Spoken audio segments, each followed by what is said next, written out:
Hello my dear students. जैसा कि आप जानते हैं कि आपकी मैथ की सीरीज प्रारंभ हो चुकी है और कक्षा 10 के गणित को मैं डॉक्टर मनोहर गणित पढ़ा रहा हूँ इस समय। इसकी पिछली वीडियो में हमने कुछ आपको क्वेश्चन हल कराए थे और बचे हुए क्वेश्चन को आज हम देख लेते हैं ताकि आपका यह लेसन कंप्लीट हो जाए। तो फर्स्ट ए चल रहा है अभी। आइए देखते हैं जो बचे हुए क्वेश्चन हैं। तो हमने क्वेश्चन नंबर 6 तक आपको समझा दिया था। आज क्वेश्चन नंबर 7 की बारी है। देखते हैं। दर्शाइए कि कोई धनात्मक विषम पूर्णांक 6q+1 या 6q+3 या 6q+5 के रूप का होता है जहां q कोई पूर्णांक है। Very good. आइए देखते हैं। तो धनात्मक विषम पूर्णांक क्वेश्चन नंबर 7 है। माना कोई धनात्मक विषम पूर्णांक a है, तब b = 6। क्यों 6 होगा? क्योंकि 6q+1 6q+3 6q+5 के रूप का है, इसलिए b के स्थान पर 6 है। तो जब b हमें 6 प्राप्त हो गया है तो r क्या हो जाएगा? 0 1 2 3 4 एंड 5, क्योंकि r की वैल्यू b से हमेशा कम होती है। आइए देखते हैं। यूक्लिड विभाजन प्रमेय से हम जानते हैं a = bq+r। अब हम स्टेप बाय स्टेप इसको सॉल्व करेंगे।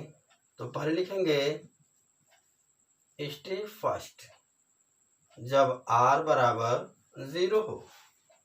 जब r बराबर 0 होगा तो यहाँ पर मान लीजिए a = b के स्थान में हमने 6 रखा है, q+0 अर्थात a = 6q, जो एक सम संख्या है और हमें जरूरत है विषम संख्याओं की सम की आवश्यकता नहीं, फिर भी हल करना होगा।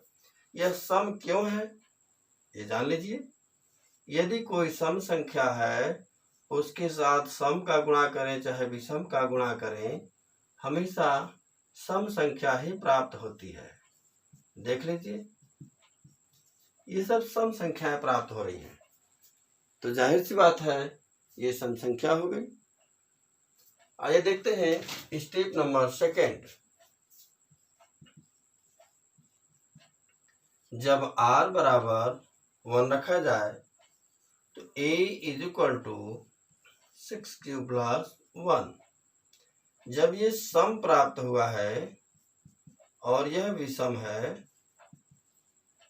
तब दोनों का योग विषम प्राप्त होगा।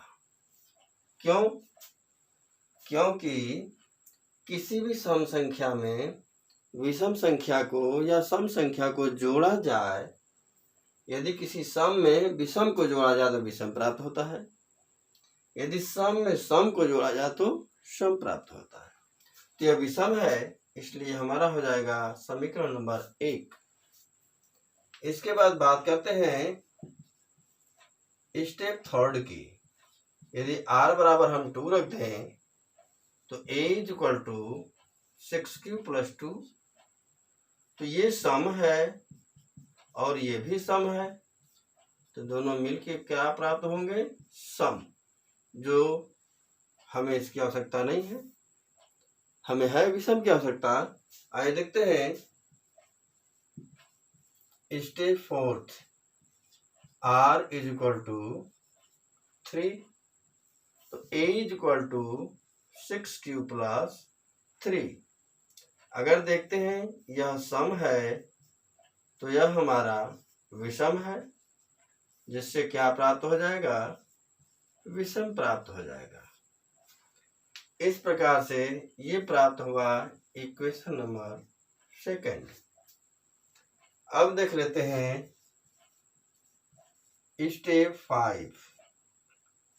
यदि r इक्वल टू 4 हो जाए तो a equal to 6q plus 4 हो जाएगा, और ये भी सम है प्लस ये भी सम है, तो बराबर ये भी सम प्राप्त हो जाएगा, जिसकी आवश्यकता नहीं है।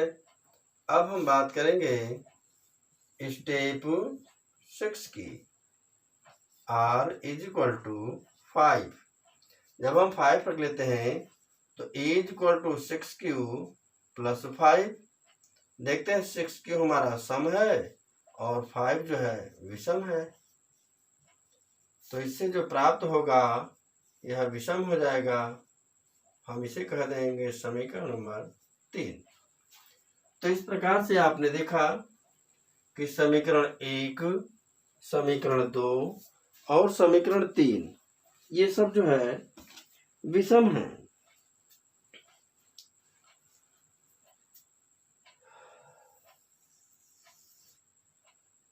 तो समीकरण 1, 2 व 3 से स्पष्ट है कि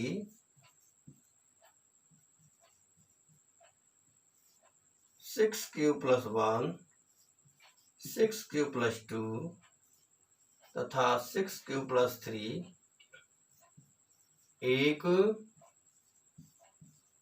विषम धन पूर्णांक के रूप का है। तो इस प्रकार से आपने देखा क्वेश्चन नंबर 7 किस प्रकार से सिद्ध करना था, और बहुत इजी वे में हो गया। इस प्रकार से करेंगे, इस प्रकार की लैंग्वेज लिखेंगे तो आपका एग्जाम में एक भी नंबर नहीं कटेगा, संपूर्ण से नंबर मिलेगा। तो आइए नेक्स्ट क्वेश्चन देखते हैं।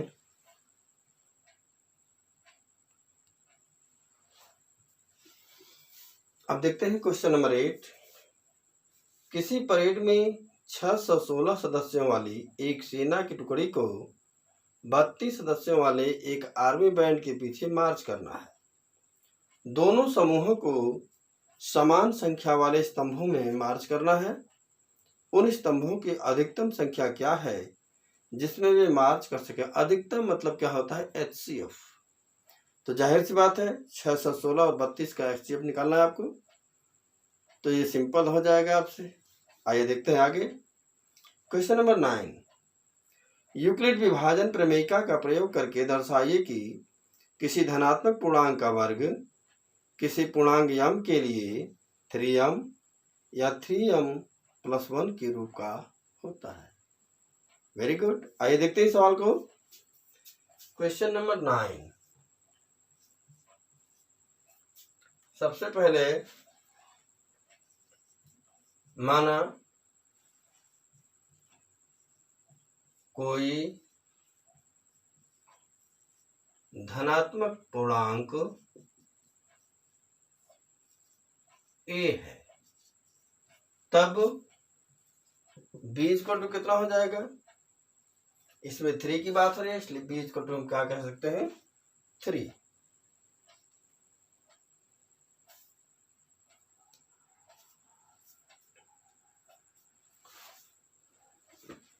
जब b इक्वल टू 3 है तो r इक्वल टू कितना है, 0 1 2, इस प्रकार होगा। अब हम चलते हैं अपने फार्मूले की ओर। तो यूक्लिड विभाजन प्रमेय से a is equal to BQ plus R। अब स्टेप फर्स्ट, जब r बराबर 0 हो तब क्या हो जाएगा, a is equal to b के स्थान पर 3 है, 3q प्लस 0, या a is equal to 3q। लेकिन कहा है वर्ग करने के लिए, यह वर्ग की बात कहा है, इसलिए हम लिखेंगे वर्ग करने पर। तो A square is equal to 3 Q का स्क्वायर, या A square is equal to 3 त्रिके 9 क्यू स्क्वायर। क्योंकि हमें 3 के रूप में ही लाना है तो इसमें हम 3 कॉमन कर लेते हैं। ए स्क्वायर इक्वल टू 3 कॉमन कर लिया, क्या बचेगा 3 क्यू स्क्वायर। अब यहाँ पर हम मान लेते हैं 3 Q square equal to M, क्योंकि एम के पदों में लाना है। तो ए स्क्वायर इक्वल टू 3, इसको कह देंगे एम।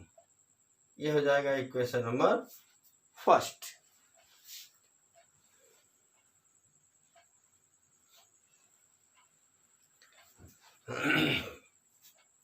अब आता है step second.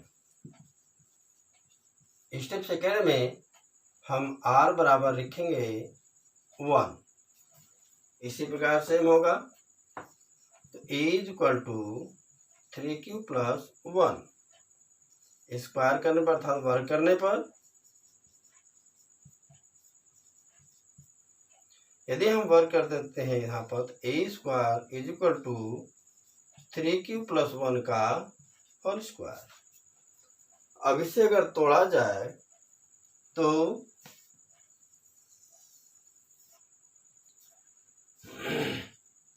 a square is equal to a plus b के होल स्क्वायर पर।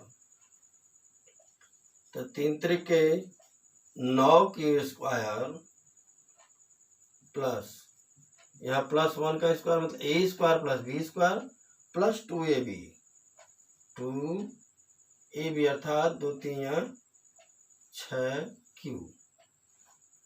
अब देखिए a स्क्वायर इक्वल टू, यदि हम इनमें से 3 कॉमन कर लेते हैं तो रहेगा 3q square plus 2q plus 1।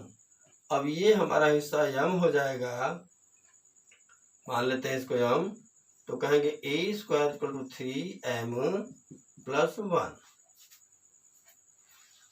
अभी r के स्थान पर हम 2 भी रख सकते हैं, लेकिन बस इतना ही प्राप्त करना है। से कहा 3m और 3m प्लस 1 के रूप का है। तो हम कहेंगे अतः किसी धनात्मक पूर्णांक का वर्ग, अतः किसी धनात्मक पूर्णांक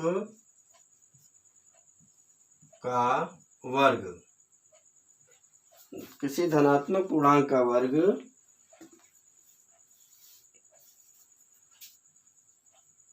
m के लिए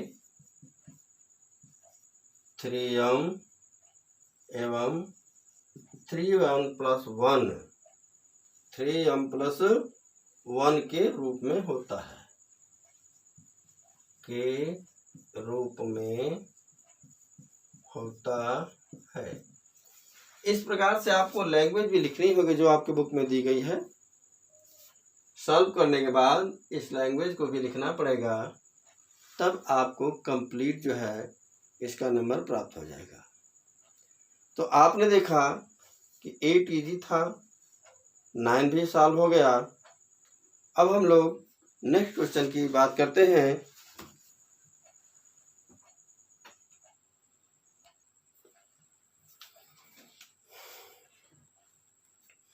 तो देखते हैं क्वेश्चन नंबर 10। यूक्लिड विभाजन प्रमेयिका का प्रयोग करके दिखाइए कि किसी धनात्मक पूर्णांक का घन, देखिए पिछले में वर्ग था, इसमें घन है 9m प्लस 1 या 9m प्लस 1 8 के रूप का होता है। तो जाहिर सी बात है अगर 9 हम लेंगे तो बहुत ज़्यादा हो जाएगा, इसलिए b का मान अगर हम 3 रखते हैं तो q करने पे इससे काम हो जाएगा। आइए देखते हैं क्वेश्चन नंबर 10। माना कोई एक धनात्मक पूर्णांक a है तब b बराबर हमने 3 ले लिया तो r इक्वल टू क्या हो जाएगा 0 1 2। अगर और बेसी लेते हैं तो बहुत ज़्यादा होगा, इसलिए b इक्वल टू 3 लेना पड़ा। और 3 के पहाड़ा में आता है 9 27 अब आते हैं उसी में, इसलिए यहाँ पर 3 ले लिया गया है। देखिए इसे हल करते हैं।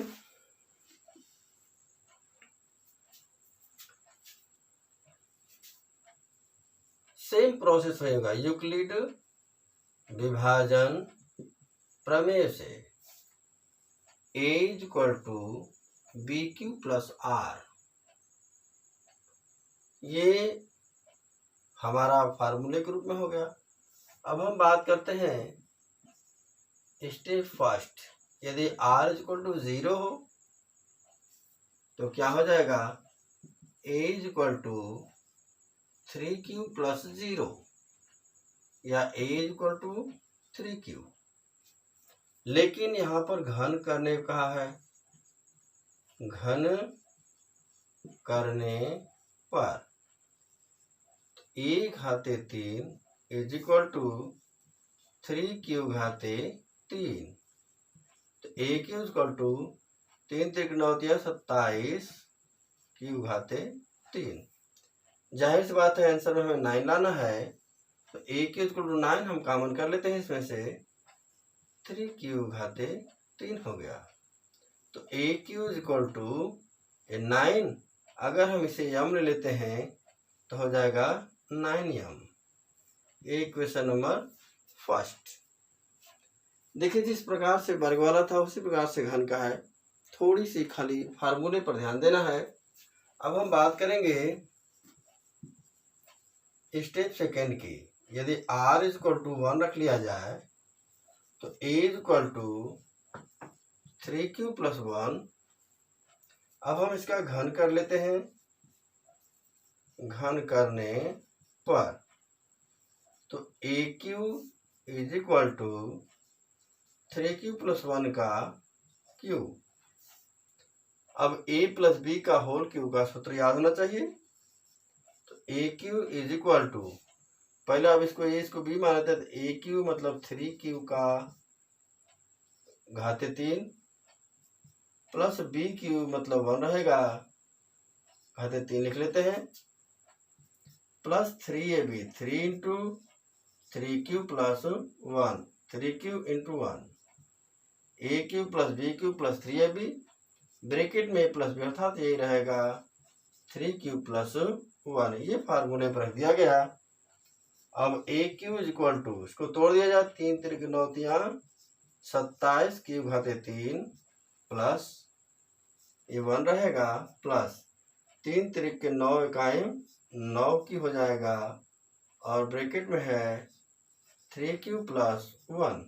अब इस 9q को ऐसे मल्टीप्लाई कर देंगे तो ए cube is equal to 27 Q घाते 3 प्लस 1 प्लस 9 3 27 क्यू घाते 2 प्लस 9q। ये भी हो गया मल्टीप्लाई कर देने पर। अब देख लेते हैं हम लोग A cube is equal to 27 Q घाते 3 प्लस सीरियल में रख लेते हैं 27 क्यू घाते 2 प्लस 9q प्लस 1। अब हम इसमें से कॉमन कर लेते हैं 9, तो 9 3 27 3 क्यू घाते 3 प्लस 3 क्यू घाते 2 प्लस q, अब उसके बाद बाहर है प्लस 1। यदि हम इसे m मान लेते हैं इस पूरे को, तो हो जाएगा A cube equal to 9m plus 1। ये रहेगा समीकरण नंबर 2। अब इस समीकरण नंबर 2 प्राप्त हो गया है। अब हम रखेंगे r is equal to, step लेते हैं पहले, step third r is equal to 2। ये अगर रख लेते हैं तो प्राप्त है a is equal to 3q plus 2। एक बार फिर घन करेंगे, घन करने पर तो ए cube is equal to 3q plus 2 का होल क्यू हो गया। A cube is equal to, अब इसे तोड़ दिया जाए पुनः उसी प्रकार से, a cube plus B Q plus 3ab bracket में a प्लस बी, इस फार्मूले पे इसको रख दिया गया। तो ए क्यू इज इक्वल टू 3 त्रिक 9 या 27 क्यू घाते 3 प्लस 2 दुना के 4 दुना के 8 प्लस 3 त्रिक 9 दुना 18 क्यू और ब्रैकेट में है 3q प्लस 2। फिर है a cube is equal to 27 Q घाते 3 प्लस 8 प्लस इसमें गुणा कर देना है 18 तिया 54 क्यू स्क्वायर प्लस 18 दुना के 36 क्यू। अब इसको सीरियल बाय कर लें, a square equal to a cube equal to 27 Q घाते 3 प्लस 54 क्यू घाते 2 प्लस 36 क्यू प्लस 8। अब हम देखते हैं इसमें से कॉमन, तो 9 कॉमन कर लिए, ये हो जाएगा हमारा 3q घाते 3 प्लस 9 छक्का 54 क्यू स्क्वायर प्लस 9 चौके 36 क्यू और बाहर हमारा है 8। तो ए क्यू इक्वल टू 9, यदि हम इसको यम मान लेते हैं तो 9m प्लस 8, ये समीकरण नंबर 3। वही प्रोसेस लिखना है। अब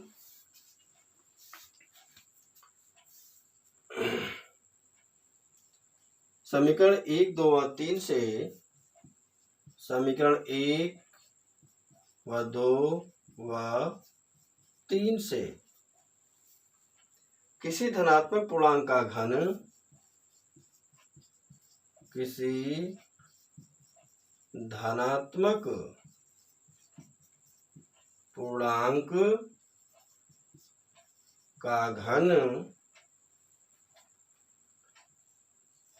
9m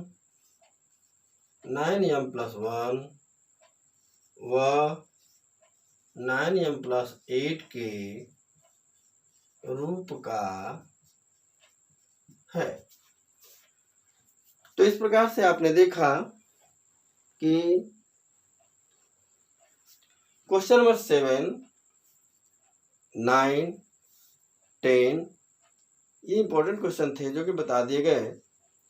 अब हम क्वेश्चन पढ़ रहे हैं जो आपके सॉल्व करने लायक है, इसे हल कर लीजिएगा। 11 में है 441, 567, 693 का HCF ज्ञात करने के लिए यूक्लिड विभाजन एल्गोरिथम का प्रयोग कीजिए। हो जाएगा 12, दर्शाइए कि किसी धनात्मक पूर्णांक का वर्ग किसी पूर्णांक q के लिए या तो 4q या 4q प्लस 1 के रूप का होता है। ये अभी हम बता कर आए हैं ऊपर। ये हो जाएगा 13 है यूक्लिड एल्गोरिथम के प्रयोग से 378, 180, 420 का HCF ज्ञात, ये भी सिंपल है। 14 है यूक्लिड की विभाजन एल्गोरिथम का प्रयोग करते हुए ऐसी सबसे बड़ी संख्या ज्ञात कीजिए, बड़ी से बड़ी मतलब HCF, जिससे 398, 436 और 542 को भाग देने पर शेषफल क्रमशः 7, 11 और 15 प्राप्त हो। तो बस इसमें करना क्या है, 398 में 7 घटा देना है, 436 में से 11 घटाना है और 542 में से 15 घटा देना है। जो प्राप्त होता है उसका HCF निकाल दीजिए। और 15 भी इसी प्रकार से सेम है। तो इस प्रकार से हमने देखा ये जो 1A है पूर्ण रूप से समाप्त हो जाता है, इसमें कोई परेशानी नहीं। लेकिन जो सवाल मैं आपको दे रहा हूँ लगाने के लिए, इसे अवश्य लगाइएगा। यदि कोई परेशानी हो जाती है तो कमेंट बॉक्स में तुरंत कमेंट करिए, मैं फिर से उसे हल कर दूंगा। लेकिन आपको ईमानदारी पूर्वक सवाल लगाने होंगे। अच्छा लगा, इससे पिछले वाले सवाल को आप लोगों ने कई बार रिपीट किया, देखा, समझ में आया, आप लोगों ने फेयर बनाया, बहुत अच्छा लगा। लेकिन मैं चाहता हूं कि आप हमेशा इसी प्रकार से इसको हल करते रहें। मैथ प्रैक्टिस की चीज़ होती है। यदि आप प्रैक्टिस नहीं करेंगे तो मैथ बिल्कुल नहीं आएगा, आप हल नहीं कर सकते। फार्मूले को सिर्फ किताबों तक मत रहने दीजिए, अपने दिमाग में बिठा लीजिए, तब ये सवाल आप लोग को अच्छी प्रकार से आएंगे। और हर चैप्टर के फार्मूले को आपको लर्न करना होगा, तब जाके आप क्वेश्चन अच्छी प्रकार से हल कर पाएंगे। तो हमें उम्मीद है वीडियो आपको पसंद आई होगी। यदि यह वीडियो पसंद आई है तो लाइक एंड शेयर अवश्य करिएगा और सब्सक्राइब करना ना भूलिएगा। तो मिलते हैं नेक्स्ट वीडियो में, तब तक के लिए धन्यवाद। जय हिंद।